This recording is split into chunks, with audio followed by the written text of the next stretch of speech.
It is my great pleasure to welcome Italian football expert Adriano Del Monte, who joins us live from Milan. Adriano, we just heard what Roshan's up to over the weekend. That's getting on a plane to KL. What are you going to be doing on the weekend? I'll be watching Italian football all weekend. I'm off to Milan-Lazio at the San Siro, but one of many big matches this weekend, the Turin derby and, of course, Roma-Napoli. Really exciting time for Italian football. Absolutely. Plenty of big matches that Adriano has mentioned there. And we'll just take a look at the fixtures that can influence the top four. Juventus, by the way, still out on top, still unbeaten. They had the Turin derby, as Adriano mentioned, this weekend. Inter still hot on their heels, though, only 1 point off the old lady. They travel to Bologna. Meanwhile, Atalanta will look to cement third place as they host Cagliari. And Roma could move into the top three, though, when they host Napoli. And that is where we're going to start today with Roma-Napoli. And I believe, Adriano, over there in Italy, Roma making all the headlines at the moment. They are. Roma making many headlines. La Gazzetta dello Sport off the back of that incredible match over Udinese. Zaniolo goal, Roma in 10. Roma in 10. 10 men with that ridiculous red card. If you didn't see it, Fazio sent off. But Zaniolo, the hero, the ratings actually go on to rate Zaniolo an 8 out of 10, which is very high in Italy. And the Roma team playing some exceptional football under Fonseca in recent times. Quite incredibly, it was only the third time in 17 years that Roma have won by 4 goals on the road in Serie A. So a really strong performance. Now they're fourth in the standings in this massive match this weekend against Napoli. Look, guys, I know it's early on in the campaign, but this really is a direct battle for Champions League football for next season. We know Juve and Inter are flying. Atalanta playing some great football as well. And, well, all the talk this weekend is about this big match, Roma up against Napoli. Yeah, absolutely. The slight blemish of the red card for him, but nevertheless, so many positives to take from that match, Rosh. And in particular, as Adriano mentioned, 4 goals. And they were looking very good away from home. They certainly were. I mean, this is an Udinese side that is in a bit of a mess at the moment. There's talk of them wanting to let go of Tudor. But Roma, you can only play what's in front of you. And not just this game. Aside from this game, they've been in really good form in Serie A over the last few weeks or so. And I think it's impressive, to have a man sent off early on and still take control, take charge. I like the impact that Kluivert has had for them. He's looked very exciting, getting himself on the score sheet. Dzeko has been, again, just a model of consistency for them in terms of his hold-up play, his finishing, his goal-scoring output this season. He's got 5 goals for them. So, Kolarov last season got 8. This season so far he's got 4. He's got to be the top scoring left back in, world football probably or something like that. I mean, it's absolutely incredible. Yeah, we saw down the bottom there that Roma were reduced to 10 men. That was because of that red card for Fazio. A rather contentious one, but how are they going to do without him now? I think that's going to be a big miss for them because ever since he's been playing with Smalling, they've looked a lot more steady. They started out the season with Fazio and Juan Jesus, and that's a bit of a diabolical centre-back pairing. I don't think this was a sending off at all, but the referee's I think fallen for that. He's interpreted that as him being the last man and denying an obvious goal-scoring opportunity. So for me it's harsh on Roma, but look, you would expect that during the season to lose players. They have to deal with suspensions and injuries, and they can complain about that, but they've got to get on with it. And I'm sure Fonseca has a plan up his sleeves here because he's come in and he's done a really good job with Roma thus far. Yeah, so Roma in good form coming into this match up against Napoli on the weekend. Their opponents, though, in similarly good stead as we take a look at their form over the last 6 games. Only 1 loss for each side. Napoli's most recent result, that draw 2-2 up against Atalanta. And considering where Atalanta are in the table at the moment, would you say a draw was a good result for Napoli in that one, Roshan? I think they would have been a little bit frustrated with the result here. It was quite a bright performance from Napoli. I thought they looked good in an attacking sense. Again, there are a few issues with their balance, I think, overall as a squad. And it's something that they've got to look at, got to get a little bit more organized. Conceding that goal there is very disappointing. But what about this guy here? Milik has been in superb form for Napoli.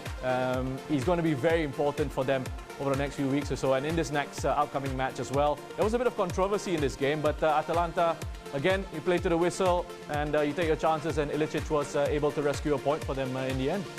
Yeah, a controversial equaliser there, and it led to another red card, many red cards seen midweek. This one, though, for Carlo Ancelotti, and he's not best pleased about the sending off, is he, Adriano? No, he's not, and nor is his president De Laurentiis. The front page of La Gazzetta dello Sport. Arbitri ora basta, the quote from De Laurentiis, the outspoken president of Napoli, essentially meaning that enough is enough with the referees. He went on to label them buffoons, so he was not happy at all. Ancelotti, who is a gentleman in his opinion, sent to the stands, as you can see there, and well, he deserved the red card, I believe, because he did enter the pitch, but obviously was not happy with that missed penalty shout, and the debate has continued because that 2-2 draw in a match where they dominated the first 40 minutes, really they may be ruining those drop points come season's end, but a big match this weekend. Ancelotti returns to Roma, of course, where he was a player. Cannot wait for this one to kickstart a big weekend of Serie A. Very quickly, I've just heard as well that this has actually made it into Italian Parliament. A group of politicians who are Napoli fans have actually put a question forward to the Italian Sports Ministry saying what we're going to do with refereeing in Serie A, something to that effect. Wow, there you go. Well, Ancelotti will be watching this match from the stands coming up. We'll be watching it on the Fox Sports screens. And Roshan, where do you see the key matchup being in this Roma-Napoli? I think it's got to be Dzeko up against Koulibaly. Those two. I think Koulibaly's obviously been outstanding for Napoli and very consistent over the last few seasons or so. Definitely one of the best central defenders in world football. And Dzeko, I mentioned earlier his part that he's played with Roma. Okay, his goal-scoring output over the last couple of seasons or so has fallen away a little bit, but again, you have to take a look at this Roma squad in a transitional moment, having to let players go, bringing new players in, and he's been a model of consistency in terms of the leadership qualities up front and getting teammates involved, and also his impact, I think, off the pitch has been very important for them. Yeah, absolutely. Adriano, just on Koulibaly, he's hot property. All of the big clubs in Europe tried to get him over the summer transfer window, and you can see why with the way he started this season. No doubt. Has been one of the top defenders in world football for a couple of seasons now. But that man, again, his president, De Laurentiis, has been very firm on making sure that he keeps hold of him. And well, no surprise why. His performances, both domestically and in Europe, have been very strong. Alongside Manolas this season as well, we've seen continual improvements. And again, I'm in full agreement. Dzeko up against Koulibaly, that will determine who comes out on top this weekend. Well, you can watch that matchup and indeed the full 90 minutes here on the Fox Sports Network. If you're living in Singapore or Malaysia, it's on Fox Sports 2 at 9:30 p.m. in the Hong Kong time zone this Saturday. Check your local listings for all the details on that. Roma-Napoli, one of the big matches, but there are plenty more in Italy's top flight, and we'll be talking about one of those next. The Turin derby, Torino up against Juventus. See you in a couple minutes' time.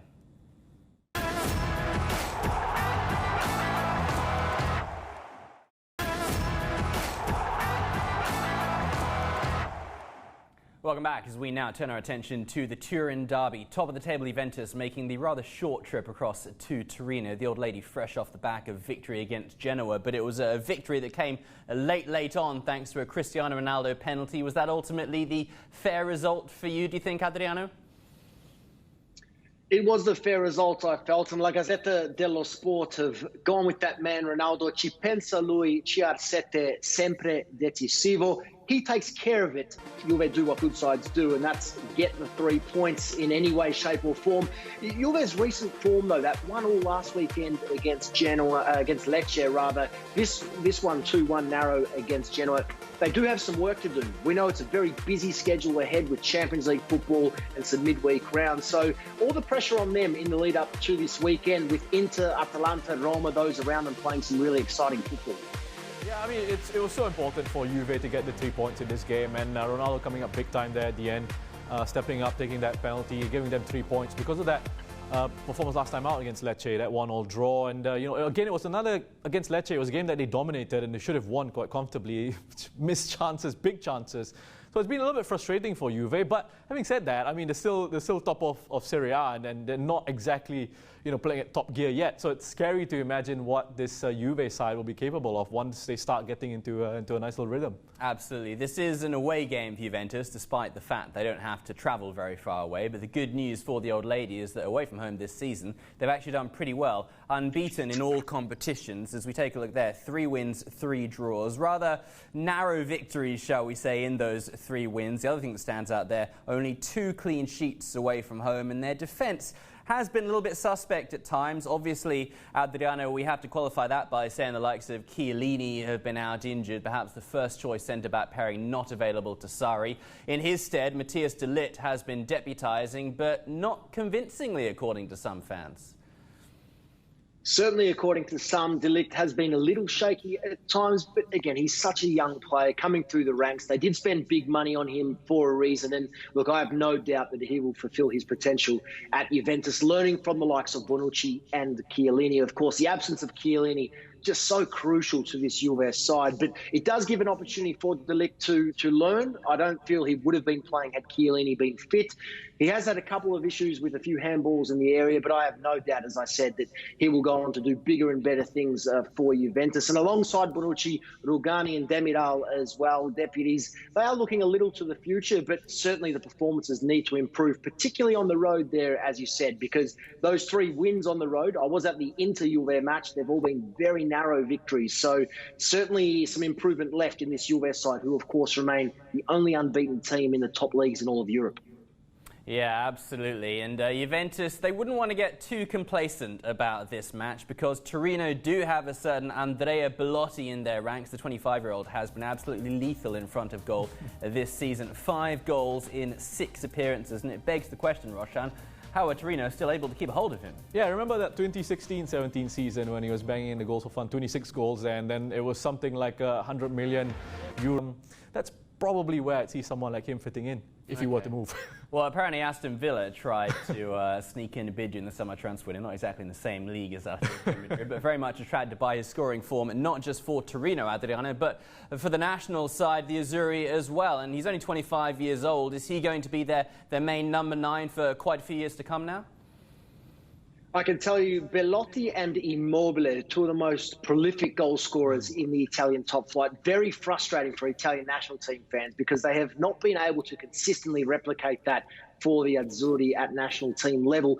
Look, Belotti will move for me at some point. I've always had a feeling that AC Milan would be the club that he would make the move to. He was linked there a couple of seasons ago, but, well, we know where Milan are at the moment, and at this point in time, that's not the club you want to take the next step with your career. I do agree. I think Atleti would be a very nice fit as a replacement for Costa. I don't feel he has what it takes at this point, given his inconsistencies at national team level, to go to one of the very biggest clubs outside of Italy, but time will tell, we'll see, but a big match for him leading his Torino side against Juve in the Derby della Mole this weekend. Absolutely, and some goals against Juventus will certainly do his transfer prospects no harm at all. You can watch the Turin derby live on the Fox Sports Network in Singapore and Malaysia from 3:35 a.m. in the Hong Kong time zone on Sunday morning, November the 3rd. Do check your local listings for all the details on that. So we've spoken about a couple of matches taking place in Serie A this weekend. It's time to get Roshan's predictions, and let's start, as always, here on Fox Sports FC, Roshan, with the result that you think is most likely to happen. Okay, straight away I've gone with Inter to pick up a win away from home, but a slim one. I think Bologna are a decent side, but still Inter with the quality and the form that they're in should have enough to pick up a 2-1 win here. In terms of an unlikely result, I've gone with Genoa against Udinese, and I always say unlikely because Genoa are lower in the table than Udinese at the moment, and Udinese in a poor run of form, and I think Genoa have a decent shot at winning this one.